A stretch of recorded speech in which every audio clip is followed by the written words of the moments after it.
بسم اللہ الرحمن الرحیم۔ آج کا پولیٹیکل فرنٹ ایک نئے تاریخ کے ساتھ، ایک نئی شخصیت کے ساتھ، نئے مہمانوں کے ساتھ لے کر آپ کی خدمت میں آپ کا ہوسٹ سردار ساجد نواز خان حاضر ہے۔ ایک چیز کے ساتھ میں شروع کرنا چاہتا ہوں آج کا پروگرام کہ فکری شعور کی بلندی انسانوں کو فلسفہ سکھاتی ہے، اور یہی فلسفہ نظریات کو جنم دیتا ہے، اور نظریات قوموں کو بناتے ہیں۔ دنیا کی بہت ساری قومیں، ان کے بہت سارے نظریات، ان کے بہت سارے افکار، وہاں پر بہت سارے مذاہب، لیکن ایک خطہ دنیا کا جسے ریاست جموں و کشمیر کہتے ہیں، جب پہلا لفظ کشمیر آپ کے ذہنوں میں آئے، آپ کے سامنے آئے، مختلف ریئیکشن دیکھنے کو آتے ہیں۔ کوئی اسے خوبصورتی کے ساتھ نسب کرتا ہے، کوئی وہاں پر قتل و غارت کی بات کرتا ہے، کوئی اسے کوئی اسے ہندوستانی کشمیر کہتا ہے، تو کوئی وہاں کی جو مصنوعات ہیں، وہاں کا جو کلچر ہے، وہاں کی جو تہذیب ہے، وہاں کی جو سوسائٹی ہے، اس کے ساتھ اسے یاد کرتا ہے۔ یہ آپ پر ہے کہ دیکھنے والے کشمیر کے بارے میں کیا سوچتے ہیں، وہ کشمیر کی تاریخ کو دیکھتے ہوئے، وہ کشمیر کے موجودہ صورتحال کو دیکھتے ہوئے اس کے مستقبل کا کیا فیصلہ چاہتے ہیں۔ لیکن اسی کشمیر کی تاریخ میں بہت ساری شخص ایسے گزرے، انہوں نے اپنی زندگی میں جو نظریات، جو افکار پھیلائے پھولائے، ان پہ تبلیغ کی، وہ ایک شخص سے شخصیت بن گئے۔ ان کا نظریہ، ان کی فکر، ان کی سوچ، ان کی ورولہ انگیز قیادت نے ایسا سحر نوجوانوں میں گول دیا کہ آج ان کے جانے کے دہائیوں کے بعد بھی لوگ انہیں بھلا نہیں سکتے۔ جی ہاں، آج میں بات کر رہا ہوں بابا خود مختاری سردار رشید حسرت کے بارے میں۔ کشمیر میں کوئی ایسا گھر نہیں، کوئی ایسا شخص نہیں، کوئی ایسا سیاسی کارکن نہیں جو انہیں جانتا نہ ہو۔ یہی وجہ کہ آج راولہ کوٹ میں ان کی 26ویں برسی بنائی گئی۔ اس کے بعد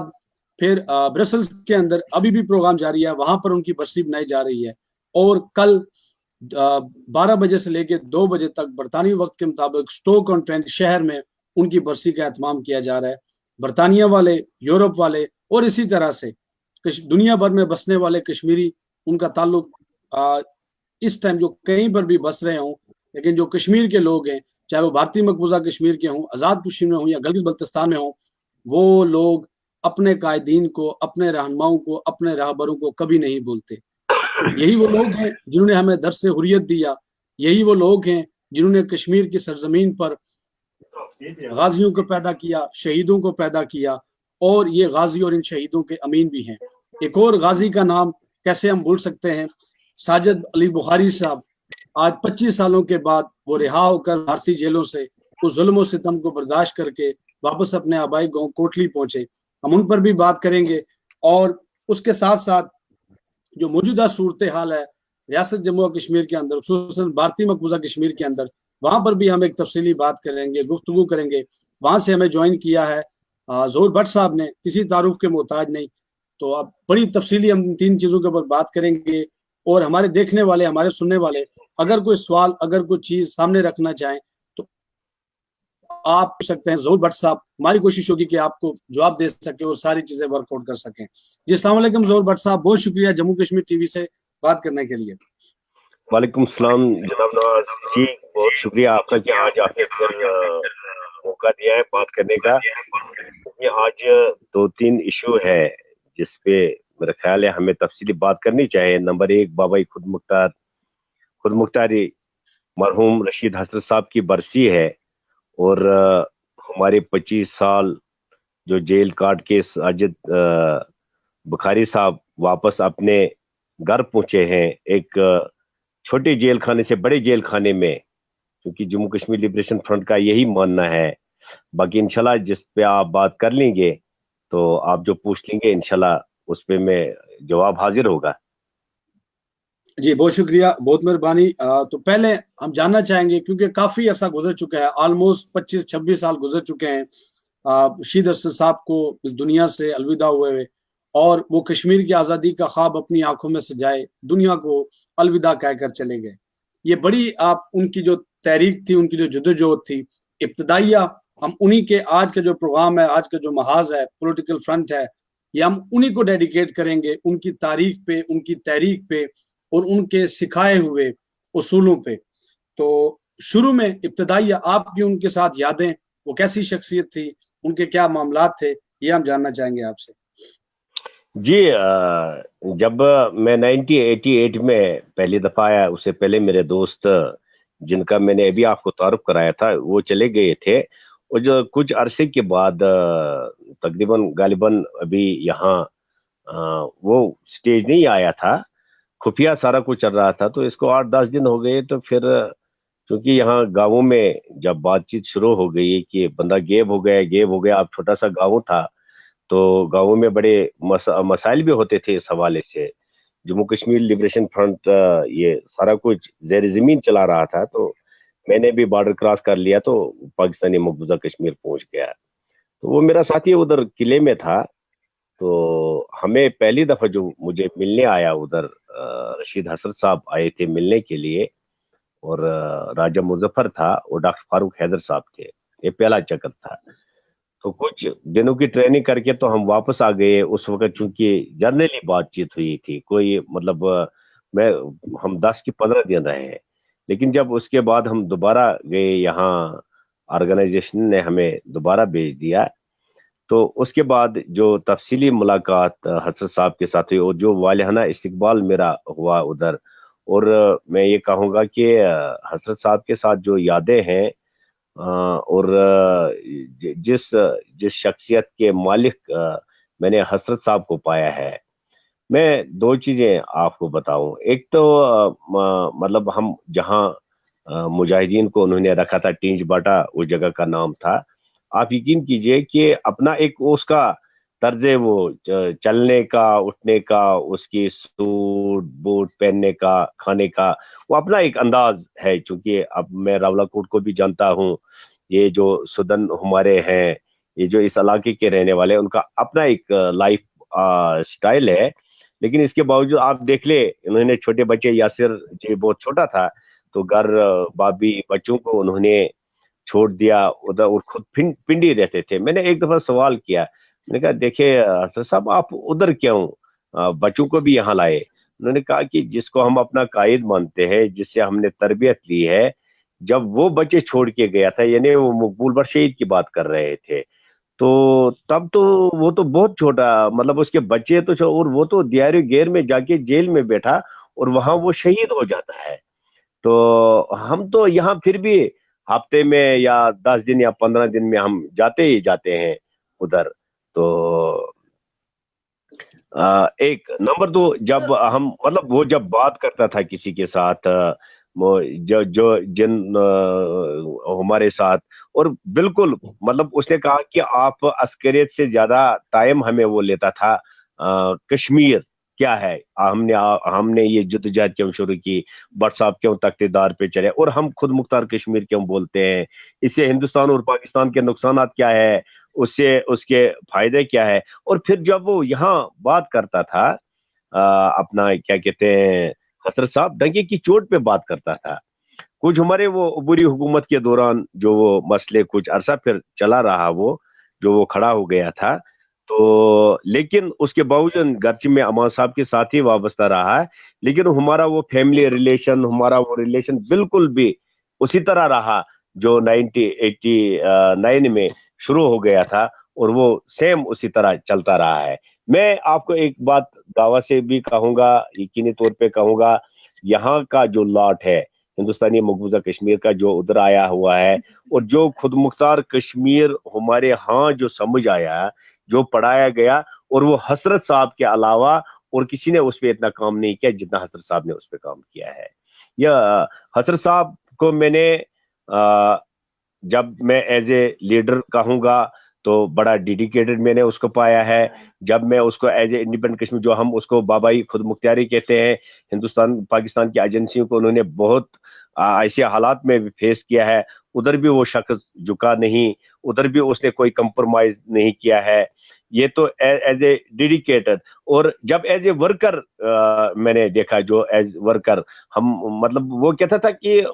ہمیں لیڈر ویڈر نہ کہے، اس لیے کہ ہم نے ابھی تک 2 انچ بھی حاصل نہیں کی ہے، مطلب یہ تربیت یافتہ جو لاٹ تھا، اور ان سے جو ہمیں تربیت ملی ہے، میں تو اللہ کا شکر ادا کرتا ہوں کہ وہی چیز ہے کہ جو ہمیں پھر سچ بولنے سے روکتے نہیں ہے، یا اگر شاید ہم کسی اور کی تربیت میں ہوتے، جو میں ڈاکٹر صاحب کی، راجہ مظفر صاحب کی، خواجہ سیف الدین حق نواز صاحب کی، یا اپنا کیا کہتے ہیں رشید حسن صاحب مرحوم کے اما صاحب کے اس تربیت میں جو ہم لوگ رہے ہیں،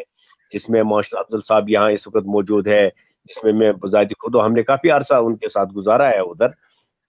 تو وہی چیز اور وہی تربیت یہاں بھی، جبکہ یہاں خود مختار کشمیر کی بات کرنا اور اس نظریہ کو آگے لے جانا، آپ نے دو گنوں کا سامنا کرنا ہے، ایک آپ نے اس پار کا گن اس کو فیس کرنا ہے، دوسرا ہندوستان کا گن اس کو بھی فیس کرنا ہے، اور ان دونوں گنوں کے بیچ میں رہ کے جب آپ آزادی کی بات کرتے ہیں تو یہ تو بڑا مطلب بڑا، لیکن وہ ڈیڈیکیشن جو ہے ہمیں ملی ہے ان سے اپنے بزرگوں سے، تو وہی چیز ہمیں مطلب نہ رکنا نہ جھکنا، وہی ہمیں ان سے سیکھا ہے۔ حضرت صاحب کی اور ایک چیز میں آپ کو بتاؤں، جب وہ جلسے میں جاتے تھے اور وہ اس کی سپیچ ہی مطلب پر اثر سپیچ ہوتی تھی، پر اثر اور پر مغز سپیچ ہوتی تھی، خود مختار کشمیر کس طرح وہ سمجھاتے تھے اور کس طرح پھر اپنے دشمن کو بھی قائل کرتے تھے۔ وہ کہتے ہیں ہم نے خود انڈیپینڈنٹ کشمیر پاکستان کے مخالفت پہ ہم نہیں کہہ رہے ہیں، ہندوستان کی مخالفت پہ ہم نہیں کہہ رہے ہیں، یہ تو ہمارا بیسک رائٹ ہے اور یہ رائٹ ہم سے چھینا گیا ہے۔ جی جی جی، کوئی خوبصورت واقعہ جو آپ ان کے ساتھ کوئی یادیں جو ہمارے سننے والوں کے لیے آپ رکھنا چاہیں؟ دیکھیے، سفر کے دوران۔ 1988 کی بات ہے، تو جو ہمارے کیمپس وغیرہ یہ چل رہے تھے تو وہ بند کر دیے ہیں ایجنسی نے، ادھر جو تھا، تو اس پہ جب حضرت صاحب اسٹے لے گئے، ہم یہاں سے گئے تھے اسلحہ وغیرہ لینے کے لیے، تو ٹریننگ لینے کے لیے، چونکہ ہمارے پاس یہاں اسلحہ کی قلت تھی، تو حضرت صاحب کے سامنے کچھ وہاں کے وہ کارندے آئے، تو کارندے نے روکنے کی کوشش کی، بڑا مطلب وہ ایک حیرت انگیز، ہم جا رہے تھے ٹریننگ کیمپ میں سامان لے کے، اور میں اس گاڑی میں ایک جیپ ٹائپ تھی ہمارے پاس، وائٹ کلر کی تھی، تو ادھر سینسا میں ہمارا کیمپ تھا، ٹریننگ کیمپ ہمارا، تو ادھر ہم تھے، تو ادھر جب ہم راستے میں ہمیں روکنے کی کوشش کی، اور وہ مرتے دم تک مجھے یاد رہے گا، اور حضرت صاحب نے اس شخص کو اٹھا کے یہاں سے جب گلے سے پکڑا، اوپر اٹھایا اور ادھر پھینک دیا، کہا کہ ابھی تو میں نے پھینکا ہی ہے، اگر اس سے زیادہ مذمت کرنے کی آپ نے کوشش کی تو پھر شاید آپ نظر بھی کہیں نہیں آؤ گے۔ تو ایک واقعہ یہ ہے۔ دوسرا، ہمیں پھر جو کھانے پینے میں ایک دفعہ دقت آئی ہے، جب حضرت صاحب کیمپ میں آتے تھے، بیٹھتے تھے ادھر، تو اپنا کھانا جو اس کو دیا گیا، اس نے دیکھ لیا کہ ہمارے کچھ ساتھی نئے آئے تھے یہاں سے، تو اس نے اٹھا کے اس نے کہا کہ ان میں تقسیم کر لے، مطلب ایز اے ہیومن بینگ میں کہوں گا، اس کے ساتھ جو یادیں وابستہ ہے، اتنی گہری یادیں ہیں کہ مطلب وہ ان کی تفصیل اگر میں بیان کرنا شروع کر لوں گا تو آپ کو پورا ٹائم میں اسی پہ پھر لے لوں گا۔ تو یہی چیز ہے کہ جس ڈیڈیکیشن کی وجہ سے ہم یہاں بھی انشاءاللہ، اور میرا یقین ہے، ایمان ہے اس بات پہ کہ کشمیر ایک دن خود مختار بنے گا اور ضرور بن جائے گا انشاءاللہ۔ انشاءاللہ انشاءاللہ، اور یہی کلمہ تھا، یہی کلام تھا جو آپ کے بڑے بھائی اور ہمارے قائد مقبول بٹ نے سولی پہ چڑھتے ہوئے کہا تھا، میرے جی کشمیر جی تو جی، ایک دن ضرور آزاد ہوگا۔ تو ان بے الفاظ شک کے ساتھ ہمارا ویسے ہی بڑی ایک جذباتی وابستگی ہے، آپ کی بھی ہے، ہم سب کی ہے۔ تو جی، بہرحال میں ایک تو یہ تھا حضرت جی صاحب کو ایسا پایا ہے کہ جب بٹ صاحب کا ذکر ہوتا تھا نا، بڑے جذباتی ہوتے تھے، بہت زیادہ جذباتی ہوتے تھے، کیونکہ میں ان کے گھر بھی رہا ہوں، میں راولا کوٹ ان کے گھر بھی رہا ہوں، ان کے ساتھ پنڈی میں بھی رہا ہوں، اور وہ خصوصی مجھے ایک واقعہ یاد آ گیا۔ میں چونکہ ایک تو اردو بولنی نہیں آتی تھی، اتنے صاحب اردو تو بول ہی نہیں سکتے تھے، یہ جو کچھ ہے یہ میں نے ادھر سیکھی ہے، جو کچھ میں آج بول رہا ہوں، تو یہاں لال بازار ہے میرے خیال میں، ادھر پنڈی میں ایک جگہ، لال لال بازار نہیں، اس کا راجہ بازار، سوری، راجہ بازار جی میں ہماری یونٹ تھی، تو ادھر ہمیں بلایا تھا سپیچ کرنے کے لیے۔ اب مجھے انہوں نے لکھ کے دے دیا، اور سپیچ لکھنے والے تھے حضرت صاحب۔ میں جب گیا تو اب مجھے پھر دفتر میں 2-3 دفعہ انہوں نے تعلیم دی اس کی، کہا یہ پڑھو یہ پڑھو، علوی صاحب بھی موجود تھے، محترم علوی صاحب جو یہاں ہے، یہ اپنے بٹ صاحب تھے، غلام احمد بٹ صاحب، یہ بھی پرانے ساتھی ہیں بٹ صاحب کے، تو مجھے لے کے گئے، انہوں نے اس دن یونٹ کا ادھر ابتدا کرنا تھا، تو اب چونکہ انہوں نے کہا دیکھیے جی آج ہم آپ کو لے کے جا رہے ہیں، میں فرسٹ سپیچ میری تھی پاکستانی مقبوضہ کشمیر کے اندر کسی سٹیج پہ آ کے سپیچ کرنا، تقریر کرنا، یہ میری فرسٹ سپیچ تھی اور انہوں نے لکھ کے دیا تھا مجھے، اور لکھنے والے خود تھے حضرت صاحب، اور پھر مجھے یاد کرانے والے بھی خود تھے. تو حالانکہ پہلے تو ہمیں ایسا ہوتا تھا کہ ہم تم میں یا آپ میں یہ فرق نہیں محسوس ہوتا تھا. مجھے یاد ہے حضرت صاحب تھے، میں تھا، اپنا راجہ مظفر صاحب تھے، خواجہ سیف الدین صاحب تھے، ممتاز راٹھور جب وزیر اعظم تھا ان کے ساتھ ملاقات تھی، اور مجھے بھی لے گئے یہ ساتھ. اصل میں مسئلہ کیوں مجھے لے کے گئے آپ بذات خود سمجھتے ہیں. تو مجھے بعد کی بات پتا چلا ہے، اب وہ بٹ صاحب کے ساتھ تو اس کا لگاؤ تھا بڑا زبردست ممتاز راٹھور مرحوم کا. تو جب میرا تعارف شرکت مجھے گلے شلے لگایا انہوں نے، تو اس وقت بڑی دقت تھی، ہمیں بڑی قلت تھی، ہمارے مطلب اقتصادی حالات بہت پیچیدہ تھے. اب مجھے چونکہ اردو تو لینگویج تھی نہیں، میں کبھی تو کر کے بھی بات کرتا تھا ان کے ساتھ، لیکن وہ آگے سے ہنس رہے تھے. تو پھر راجہ صاحب نے انگریزی میں بولا ان کو، اور میں تو سمجھ گیا، کہا کہ چونکہ ان کی لینگویج نہیں ہے آپ اس کو اس نے کہا کہ نہیں میں خوش ہوتا ہوں کیونکہ یہ اس میں ملاوٹ نہیں ہے، کہیں سے وہ باتیں بناتا نہیں ہے، اس لیے جو کچھ اس کو آتا ہے وہی کچھ بولتا ہے. تو پھر مجھے حضرت صاحب کلاس لیتے تھے، اور راجہ صاحب میں ان کا بہت شکر گزار ہوں کہ پھر مجھے بتاتے تھے یہ، چونکہ میں 13 سال کی عمر میں نے پہلا بارڈر کراس کیا تھا. تو تو کس کو کہنا ہے، کس جگہ استعمال کرنا ہے، تم کس جگہ استعمال کرنا ہے، اس طرف سے اس وجہ سے تو میرے وہ استاد بھی رہے ہیں. عسکری استاد تو تھے ہی تھے، لیکن پولیٹیکلی استاد بھی میرے وہ رہے ہیں. تو آپ کے استاد تھے، بہت خوب. ایک اور ہمارے ساتھی جو ساجد علی بخاری صاحب، ایک کمانڈر، ایک مجاہد، ایک غازی، جو کہ شہادت کی آس لے کر بارڈر کراس کر کے وہاں گئے لڑنے کے لیے، لیکن قید ہو گئے. ان کے بارے میں بھی، کیونکہ ابھی ریسنٹلی وہ وہاں سے ریلیز ہوئے واگا بارڈر کے ذریعے، وہ لاہور سے پہنچے اور پھر وہ واپس کوٹلی جب ان کو لایا گیا تو میں جو ان کا کور اب دیکھ رہا تھا، ایسا ہوا کہ ان کا تعلق تو جموں کشمیر لبریشن فرنٹ سے، اور وہ بھی جو کہ بہت پرانی جموں کشمیر لبریشن فرنٹ ہے، آج کی لبریشن فرنٹ نہیں. وہ ٹائم کی لبریشن فرنٹ جب حسرت صاحب تھے، آپ لوگ، امان صاحب، اور ایک بڑی آپ کہہ سکتے ہیں کہ مجاہدانہ سرگرمیاں وہاں پر جاری تھی. تو بہرحال جب وہ کوٹلی انہیں اپنے آبائی گاؤں واپس لایا گیا تو راستے میں جو چھوٹے چھوٹے بازار آتے ہیں وہاں پر جماعتیں ختم ہو چکی تھی. یہ غالباً بڑا آپ کہہ سکتے ہیں کہ مجھے ایک بڑا اس بات پہ پراؤڈ بھی فیل ہوا اس شخص پہ کہ جس نے 25 سال اپنی زندگی کے اس تحریک کو دیے، اس قوم کو دیے، آزادی کو دیے، ایک جابر کے ساتھ ٹکرانے کے لیے دیے، قید ہوئے. جب وہ واپس آئے تو بازار جو تھا، وہاں کے لوگ جو تھے، وہ ان کا تعلق کسی بھی سیاسی جماعت سے ہو، دوسری سیاسی جماعتوں کے وہاں پہ مقامی رہنما، وہاں پر جو مقامی لوگ تھے، چاہے ان کا تعلق پیپلز پارٹی سے ہے، تحریک انصاف سے ہے، نون لیگ سے ہے، مسلم کانفرنس سے ہے، وہ ہار لے کر وہاں پر کھڑے تھے. تو چند مجاہدوں نے، چند غازیوں نے اس قوم کو پھر اکٹھا کر دیا. تو ان کو مبارکباد بھی ہم جے کے ٹی وی کی طرف سے، میں اپنی طرف سے، کہ واپس وہ اپنے والد کے ساتھ ملے. اور جب وہ اپنے والد کے ساتھ آ کے گلے ملے تو ساتھ آپ حق نواز صاحب کو بھی دے سکتے ہیں. بڑے ایک رکت آمیز مناظر.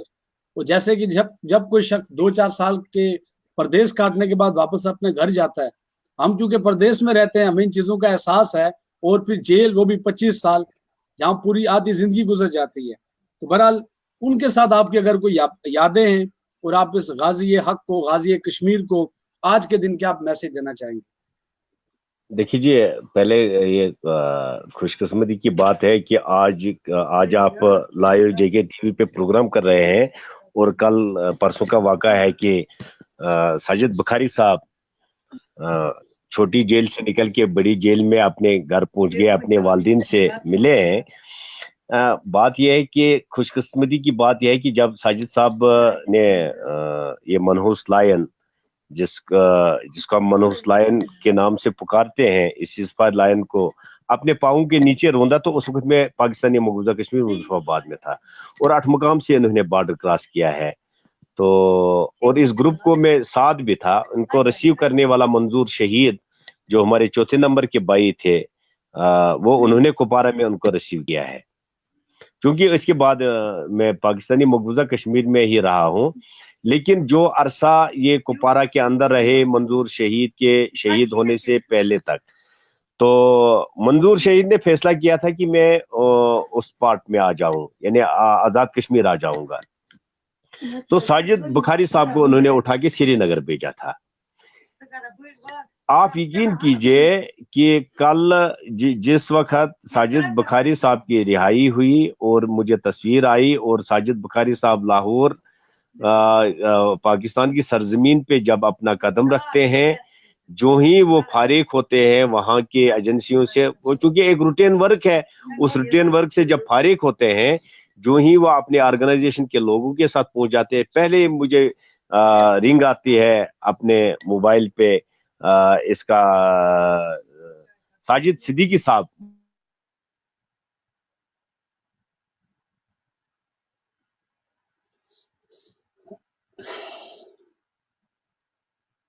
جی تھوڑا کوئی ایشو ہمارے ناظرین ذرا معذرت کے ساتھ ظہور بٹ صاحب کے ساتھ کنیکشن میں شاید آ گیا ہے.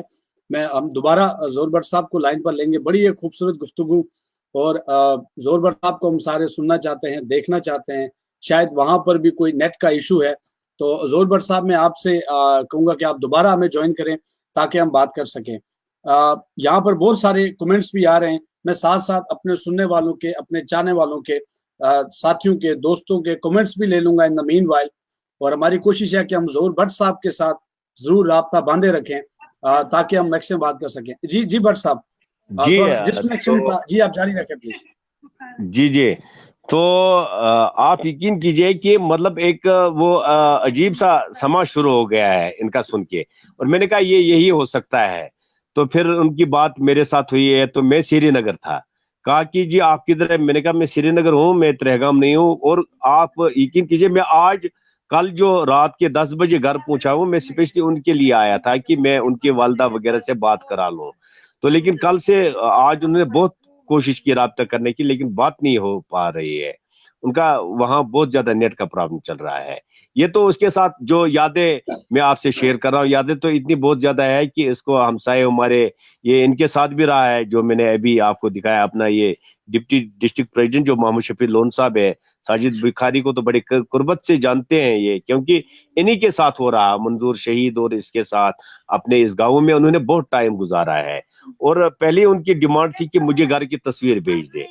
تاکہ وہ میں دوبارہ دیکھ لوں. جب یہ گرفتار ہو جاتے کچھ عرصہ, جب وہ سینٹرل جیل میں رہے سری نگر میں, تو والدہ محترم اور بہنیں جاتی تھی ان کو ملنے کے لیے.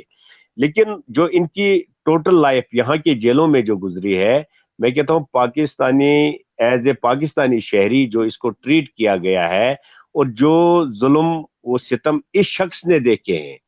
جو سختیاں اس شخص نے دیکھی ہے. کچھ عرصہ میرے سننے کے مطابق ہماری یہاں آرگنائزیشن اس کی کفالت کرتے رہی, مطلب جب وہ سینٹرل جیل سری نگر میں تھا یا کوٹ بلوال میں تھا, جہاں تک پونچھ تھی ان کی, تو وہاں تک وہ کرتے رہے. گرچہ بہت ساری جگہ پہ پونچھ بھی ہوتی ہے, تو لیکن پھر بندہ کہتے ہیں نا کہ جو گیا تو گیا, وہ گھر والوں کا ہی جاتا ہے پھر. تو ہماری قوم کو تو یہ بھی ایک مصیبت ہے نا, ہم ان لوگوں کو تو کبھی اعزاز دیتے نہیں ہیں کہ جن کو جو اعزاز کے قابل ہوتے ہیں. تو اس بیچاری نے بہت زیادہ سختی اس حوالے سے اٹھائی ہے. مطلب میں یہ کہوں گا جو میں نے سنا. اب بدقسمتی یہ رہی, جب 2009 میں ادھر آیا, تو میں جب گرفتار ہوا میں کوٹ بلوال پہنچ گیا. یہ اس وقت تہاڑ جیل میں. جب اس کو کوٹ بلوال لایا گیا تو میں کپوارہ جیل پہنچ گیا. جب مجھے یہاں سے ہیرا نگر پہنچایا گیا تو اس کو سری نگر سینٹرل جیل پہنچایا گیا. اور ہندوستان کی بدنامی زمانہ راجستھان کی جیل میں اس کو رکھا گیا ہے. اس کو یہ اپنا کیا کہتے ہیں, اپنا یہ تو ہندوستان میں جے پور ہاں جی جے پور کی جیل میں. اور راجستھان کی جو جیل ہے نا وہ بھی بہت مطلب ان کی جو, اور پنجاب کی جیلیں جو ان کی ہے, ان سارے جیلوں میں اس شخص کو پھرایا گیا ہے, یعنی ان پچھلے 24 سالوں میں. لیکن جو جب میں جس جیل میں جاتا تھا, اور مجھے کہتے تھے یہاں ہمارے ساجد بخاری صاحب تھے جموں کشمیر لبریشن فرنٹ کے, اور اس کی تعریف میں نے ہر جگہ سنی ہے یہ شخص کہیں رکا نہیں, کہیں جھکا نہیں, یعنی اپنا نظریات کا پرچار یہ شخص جیل کے اندر بھی کرتا تھا. بٹ صاحب پہ جو اس کی, بٹ صاحب کے ساتھ جو اس کا والہانہ وہ محبت, اور تہاڑ جیل کے اندر جو پھر اس نے خود قبر بھی دیکھی ہے, پھر وہ اس بارک میں بھی رہے ہیں یہ, تو چونکہ وہ ہائی سیکورٹی زون ہی وہ ایریا ہے, اور مطلب آپ اندازہ نہیں کر سکتے, ہم یہاں کے ہوتے ہوئے رہنے والے جب ہمیں جموں کے جیلوں میں لے کے جاتے ہیں, مطلب گھر والے تو وہ تو پونچھ سے باہر ہے نا, پھر 3 مہینے 2 مہینے کے بعد آتے, اور جس کو ملنے بھی نہیں دے تو اس نے یہ 25 سال کس طرح گزارے. یہ کہنا تو آسان ہے لیکن یہ کاٹنا بہت مشکل ہے. یہ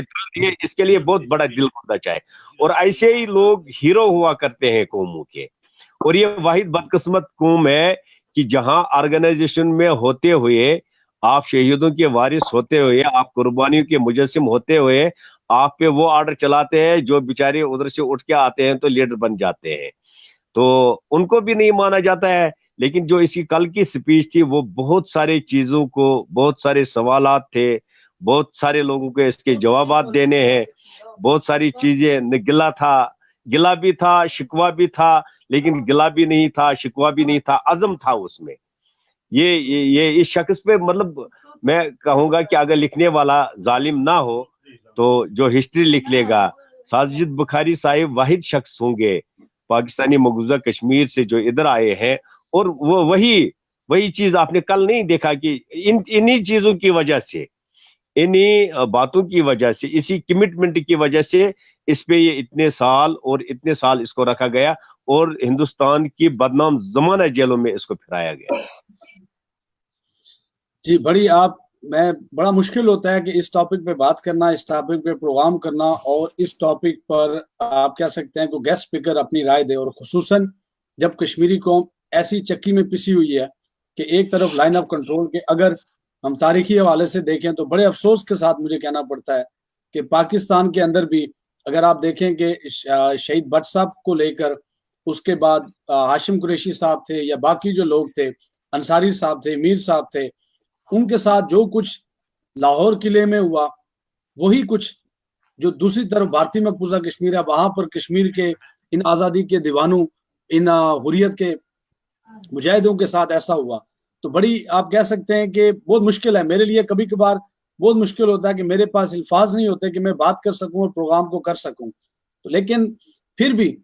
ان کی جو قربانیاں ہیں یہ ہمارے لیے مشعل راہ ہیں, اور واقعی ہم ان کو کبھی بھول نہیں سکتے. میں جنرلی اسپیکنگ یہاں پہ ایک الگ بات ہے کر لوں,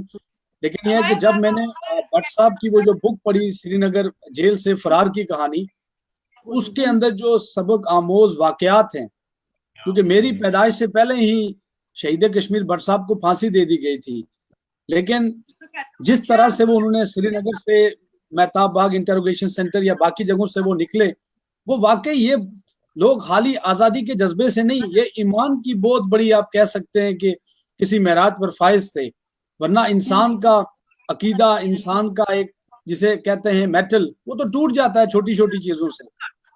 بہت بڑی بات ہے, یہ بہت سادت کی بات ہوئی ہے. ایک چیز ہے اس میں, ایک چیز میں بتاؤں گا آپ کو اس میں, مطلب میں جو اس وقت کی صورتحال کا جو میں بذات خود سامنا کر رہا ہوں, آرگنائزیشن کے اندر, آرگنائزیشن سے باہر, تو کچھ چیزیں ہوں گی انشاءاللہ آپ کے ساتھ تفصیلی بات کر لیں گے. تو بات یہ ہے کہ دشمن کے اس مار سے, ان ٹارچروں سے کبھی نہیں بندہ ٹوٹتا ہے, لیکن اپنوں کے وہ ہوتے ہیں نا, وہ کہتے ہیں وہ اپنا اگر پھول بھی مارے تو اس پہ بھی بندہ زخمی ہو جاتا ہے, دشمن کی گولی کے زخم کھا کے بھی زخمی نہیں ہوتا ہے.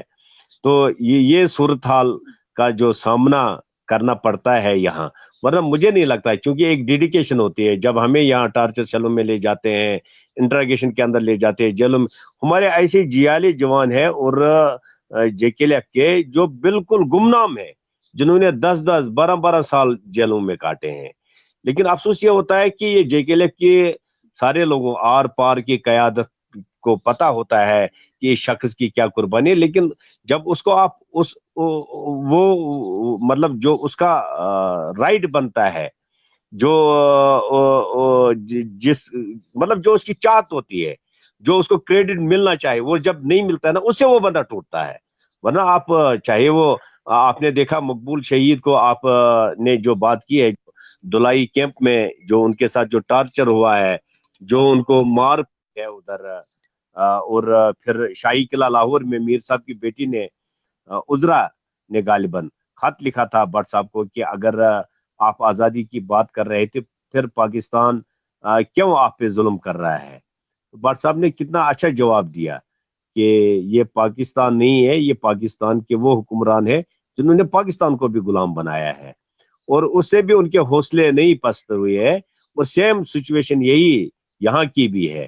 تو حوصلے پست نہیں ہوتے ہیں، اپنے کی جب بے وفائی اور نظریں چرانے کی جب بات آتی ہے تو اس سے حوصلہ ضرور پست ہوتے ہیں۔ وہی بات ہے۔ کل ایک دو چیزیں اور بڑا میں خوش ہوا اپنے حمید بٹ صاحب سے، اپنے جو ادھر کی ہماری قیادت حق نواز صاحب ہے، ساجد صدیقی صاحب جو اس کے ساتھ ساتھ رہے ہیں، اور یہی حوصلہ تھا اس کے لیے۔ شاید یہ اگر نہیں ہوتا تو یہ ٹوٹ جاتا بندہ کہ اپنے مطلب کے لیے، تو وہ تو تب مر گیا تھا جب وہ جیل میں تھا، جب اس نے بارڈر کراس کیا تھا۔ اب تو یہ خوش قسمتی ہے نا کہ ہم پھر ماں سے یا باپ سے، گھر والوں سے، بہنوں سے ملاقات کرتے ہیں۔ یہ تو عموماً ایسا ہی ہوتا ہے کہ آپ جب جاتے ہیں تو گھر سے اجازت لے کر جاتے ہیں کہ شاید یہ آخری ملاقات ہو، لیکن پھر اگین سلام اس مرد حق کو، مرد کلندر کو، غازی کشمیر کو، کہ دیکھ لیں بہت بڑی ایک تحریک ہے۔ 25 سال زندگی کے نیلسن منڈیلا اگر دنیا کا بہت بڑا رہنما بن جاتا ہے، وہ 20 25 27 سال ہی رہتا ہے، وہ بھی اپنی جیلوں میں، لیکن ہمارے لوگ اتنی بڑی قربانیاں دینے کے باوجود بھی اپنے اس عظیم مقصد تک اگر نہیں پہنچتے، وہ پھر بھی کمیٹڈ ہیں اپنی جانیں دیتے ہوئے اور قربانیاں پیش کرتے ہوئے اور جدوجہد کرتے ہوئے اور جنگیں کرتے ہوئے۔ جو یہ قربانیاں دی جا رہی ہیں یہ تاریخ میں لکھا جا رہا ہے، اور جو لوگ اس تاریخ کے ساتھ، اس تحریک کے ساتھ کھلواڑ کر رہے ہیں، یہ بھی تاریخ میں لکھا جا رہا ہے۔ تاریخ کبھی بھولے گی نہیں کسی کو۔ جو مورخ ہوتا ہے وہ بڑا شفاق ہوتا ہے، وہ جب لکھتا ہے تو وہ ایسے لکھتا ہے کہ جیسے آج تاریخ لکھی جا رہی ہے ان سیاستدانوں کی، جیسے لکھی جاتی ہے۔ تو بہرحال ہم اچھے کی امید کرتے ہیں، ہم اپنے غازیوں کو، اپنے شہیدوں کو کبھی نہیں بھولیں گے۔ آج ایک لیٹسٹ جو صورتحال آئی جس پہ جموں کشمیر لبریشن فرنٹ کا آفیشیل بیان بھی آیا اور ایک جواب بھی آیا، بھارت کے آرمی چیف کا بیان ہے۔ تو ہمارے کچھ دوستوں نے مجھے پرسنلی ٹیکسٹ بھی کیا ہے کہ آپ ظہور بٹ صاحب سے اور جماعت کی طرف سے وہاں پر بھی آپ جانے کہ وہاں پر اس بیان کو لے کر وہاں کا کشمیری کیا کہتا ہے۔ دیکھیے جی، یہ چاہے وہ بھارت کا آج کا آرمی چیف ہو یا اس کے بعد آنے والا ہو یا اس سے پہلے جو گزر گئے ہیں، ہندوستان کی ہمیشہ پالیسی یہی رہی ہے کہ ہم کشمیری کو جتنا ڈرا سکتے ہیں اتنا ڈرا لے۔ ہم نے جو ہمارے نوجوان قیادت محمد یاسین ملک صاحب، chairman Jammu Kashmir liberation front, officially بیان جو آیا ہے، یہ تو لبریشن فرنٹ کا بیان ہے۔ آج یاسین صاحب کے ہاتھ میں قیادت ہے، کل کسی اور کا، لیکن یہ لبریشن فرنٹ کی لینگویج ہے کہ جو جواب دیا ہے وہ تو دنیا نے دیکھ لیا ہے اور دنیا نے پڑھ بھی لیا ہے۔ میں یہاں کی صورتحال، مطلب ہندوستان جو یہ بڑے بڑے دعوے کر رہا ہے، تو جب یہ انگریزوں کا غلام بذات خود تھا تو اس وقت بھی سونا کی چڑیا ہی سمجھتا تھا انگریز، جس کو کہ سونے کی چڑیا کو نہیں چھوڑنا چاہتا تھا۔ انگریز کے پاس پاور تھا، گن تھا، تمام چیزیں تھے، لیکن ہندوستان کو اس کو چھوڑنا پڑا۔ اور یہی آج طاقت کے نشے میں جو چور ہے ہندوستان کا فوجی جنرل، جو کہہ رہا ہے کہ ہم نہیں چھوڑ دیں گے، یہ ایک دن ہوگا، یہ قربانیاں رنگ لائیں گے، ان کا یہ نشہ، یہ گمنڈ انشاءاللہ یہ چکنا چور ہو جائے گا۔ اور اس کے بعد بھی اس نے دیکھ لیا ہے کہ آپ ایک ملیٹنٹ جو گن لے کے ہیں، آپ اس سویلین پہ جو اس ملیٹنٹ کو بچانے جاتا ہے، اس کے حق میں نکلتا ہے، اس پہ آپ گولی چلاتے ہیں۔ یہ بزدلی کی تو انتہا ہے نا۔ آپ پتھر کا جواب گولی سے دیتے ہیں، اور وہی فوجی جرنیل پھر کشمیر کو ڈراتا ہے کہ آپ آزادی کی بات کرو گے، آزادی آپ کو نہیں ملے گی۔ ہاؤ، یہ کیا سمجھتا ہے؟ یہ تو ان کی ہار ہے، یہ ہارا ہوا بیان تھا اس کا، یہ کوئی جیتا ہوا بیان نہیں تھا اس کا۔ دیکھیں ایسا ہی ہوتا ہے تاریخ میں کہ جب فوجیں آپس میں ٹکراتی ہیں تو ایک فوج ہارتی ہے، ایک فوج جیتتی ہے۔ یہ دنیا کی ہم نے تاریخ میں دیکھا. لیکن جب قوموں کا اور فوجوں کا ٹکراؤ ہوتا ہے اور جب قوموں کے اندر فریڈم فائٹر بیٹھے ہوتے ہیں, جو فریڈم فائٹر ہوتے ہیں وہ قومیں ہوں, فریڈم فائٹر ہوں, وہ ہمیشہ سے جیتتے ہیں اور فوجیں ہارتی ہیں. ویسے یہ بھارتی آرمی چیف کو پتا ہوگا کہ جو آج کا کشمیرہ بھی پتھر لے کر کھڑا ہے تو وہ بے خوف ہے. جو بچیاں ہماری کشمیر کی, سری نگر کی بیٹیاں وہاں پر کھڑی ہیں پتھر لے کے, اسکولوں کالجوں کی بچیاں ہیں, جب وہ کھڑی ہیں تو یہ انہیں پتا چلنا چاہیے کہ کشمیر کا ہر مرد و زن وہ اس خوف سے باہر آ چکا ہے کہ اب کوئی فوجی طاقت اس کو پسپا کر سکتی ہے. جی, ہندوستان تو ویسے بھی ہاری ہوئی جنگ لڑ رہا ہے کشمیر کے اندر. تو ہاری ہوئی جنگ تو آپ اس کو کہیں گے نا کہ جب آپ یہاں کی بہن بیٹیوں کی عصمت دری کرتے ہیں, جب آپ املاک جلاتے ہیں, جب آپ بے گناہ لوگوں پہ گولیاں چلاتے ہیں, جب آپ پتھر اٹھائے ہوئے لوگوں پہ پیلٹ برساتے ہیں, تو یہ کیا ہے؟ یہ ہاری ہوئی جنگ لڑ رہے ہیں اور کچھ بھی نہیں ہے. اور یہ میں سمجھتا ہوں کہ یہ جموں کشمیر لبریشن فرنٹ سمجھتی ہے کہ یہ جو جنرل کا بیان تھا یہ فرسٹریشن کے عالم میں اس نے یہ بیان دیا ہے. کوئی سنجیدہ ایز اے جرنیل یہ واقعی ہوتا تو یہ ایسا بیان نہیں دیتا کبھی. تو لیکن یہ ہاری ہوئی جنگ لڑ رہے ہیں یہاں, اور یہ فرسٹریشن کے عالم میں ہے کہ ان کو اب نہتے لوگوں کو فیس کرنا ہے, اور یہ فیس نہیں کر سکتے ہیں تو یہ پھر ایسے ہی بیان داغتے ہیں. ان کو پتہ ہے کشمیری اس سے مرغوب نہیں ہوں گے, کیونکہ ہم نے اب فیصلہ کیا ہوا ہے, جو ہماری قیادت کا بیان بھی آیا ہے, آزادی یا موت, بس نتھنگ ایلس. اور کیا ہے اس کے علاوہ؟ یا آزادی چاہے یا موت چاہے, دونوں میں سے ایک چیز کو تو لے کے چلتے ہیں. جی واقعی ایک تو یہ صورتحال تھی, اور دوسرا آج ہم جاننا چاہتے تھے کہ موجودہ انڈین آکوپائڈ کشمیر کے اندر کیا صورتحال ہے, کیونکہ جو میڈیا رپورٹس میں آ رہا ہے کہ آلموسٹ پچھلے ایک ہفتے کے قریب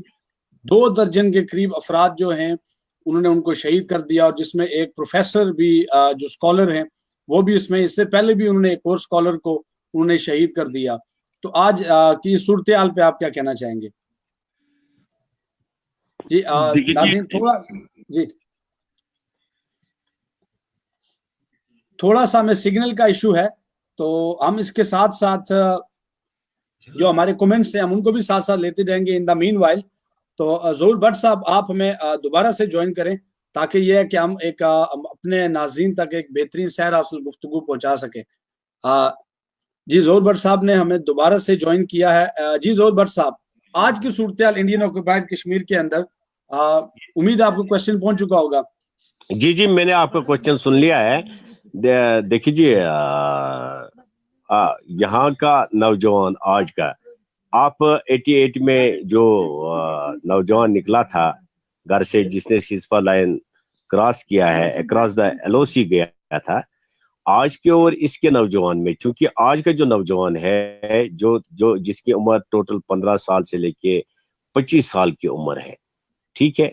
تو یہ نوجوان انہی حالات میں پیدا ہوا, پلا بڑا, اور آج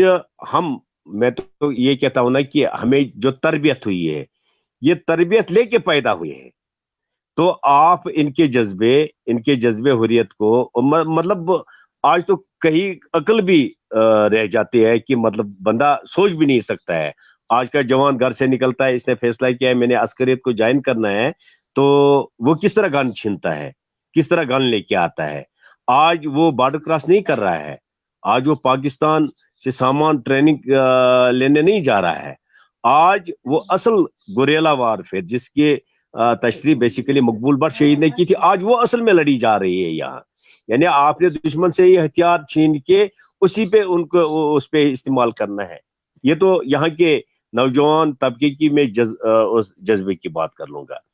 اس دور میں چونکہ ایک والیانہ محبت بھی تھی لوگوں کو پاکستان کے ساتھ, کچھ لوگ تو اس چکر میں نکلے ہیں پاکستان دیکھنے کے لیے, اور وہ بڑا لاٹ جو واپس آیا تو آپ ان کو, وہ کچھ رنگیٹس بھی بنے, کچھ اخوانی بھی ان میں سے پیدا ہوئے, کچھ ہندوستان نے بھی ڈالے تھے اس میں. لیکن آج کا نوجوان MA MSc BA یعنی سکالرز آپ نے دیکھ لیا, یہ جو پروفیسر PhD جس نے کیا تھا ڈاکٹر پروفیسر محمد رفیق بٹ صاحب جو نکلے تھے, تو آپ سمیر ٹائیگر کے نام سے جو ابھی جہاں 2 لڑکے شہید ہوئے تھے, یہ بھی پڑھے لکھے لوگ تھے. اور سمیر بٹ کے حوالے سے میں یہ بتاؤں آپ کو جو میں نے ادھر سنا ہے، بلکہ پھر آپ اگر اس کو تعصب کی نظر سے نہ دیکھ لیں آپ کے اور ہمارے دیکھنے والے، میں نے کہا بٹوں کی یہ خصلت ہی ہوا کرتی ہے کہ وہ سرنڈر نہیں کرتے، اور وہاں کے لوگ جو کہہ رہے تھے کہ یہ تو پھر اوپن نکلا ہے لڑنے کے لیے، میں نے کہا چونکہ ایک خصلت تو اس کو ورثے میں ملی ہے تو اس لیے یہ چھت پہ چڑھا ہے، اندر اس نے شہید ہونا پسند نہیں کیا، بلکہ پھر چھت پہ چڑھ کے اس نے لڑا ہے اور وہیں یہ شہید ہو جاتے ہیں۔ دوسرا، حالانکہ اگر آپ دیکھ لیں سب سے مطلب کم ٹائم میں شہید ہونے والا جو ہے محمد رفیق، یہ پروفیسر بٹ صاحب جو ہے، یہ ٹوٹل 12 آپ مجھے سن رہے ہیں؟ جی جی میں آپ کو سن رہا ہوں، جی جی جی میں آپ کو سن جی، رہا ہوں۔ جو مطلب 12 گھنٹے یہ ٹوٹل مجاہد رہا ہے۔ مجھے ایک حدیث مبارک ادھر یاد آئی ہے، رسول اللہ صلی اللہ علیہ وسلم کے دور میں ایک کفار تھا جو تو اس نے ایمان لایا رسول اللہ صلی اللہ علیہ وسلم پہ اور کہا کہ یا رسول اللہ صلی اللہ علیہ وسلم میں جنت میں جانا چاہتا ہوں۔ مطلب آپ اس نے کلمہ پڑھا اور جنگ بدر کا محاصرہ شروع تھا، تو آپ نے کہا کہ جاؤ جی آپ، اس نے کہا میں شارٹ ٹائم میں جنت حاصل کرنا چاہتا ہوں، تو وہ جاتا ہے ادھر شہید ہو جاتا ہے۔ دیکھ، نہ اس نے نماز پڑھی، نہ اس نے روزہ رکھا، نہ اس نے مطلب اسلام کے بنیادی اراکین جو ہے اس میں سے کچھ بھی نہیں کیا، ایک ہی کیا، مطلب اس نے کلمہ پڑھا اور میدان میں پہنچ گیا، شہید ہوتا ہے، اور شہیدوں میں وہ اعلیٰ جگہ پا لیتا ہے۔ تو محمد رفیق بٹ صاحب کی بھی صورتحال کچھ ایسی ہے، 12 گھنٹے چونکہ یہ ایک دن غائب ہو جاتا ہے، یہ موبائل اس کا آف ہو جاتا ہے، دوسرے دن اپنے ساتھیوں کے پاس پہنچ جاتا ہے اور وہاں ان کا کارڈن ہو جاتا ہے جس میں یہ شہید ہوتا ہے، اور اس کے والدین کو بھی بلایا جاتا ہے ادھر۔ یہ بھی میں بتاؤں آپ کو، جہاں مطلب جس میں لوگ وائلیٹ پھر ہوئے ہیں،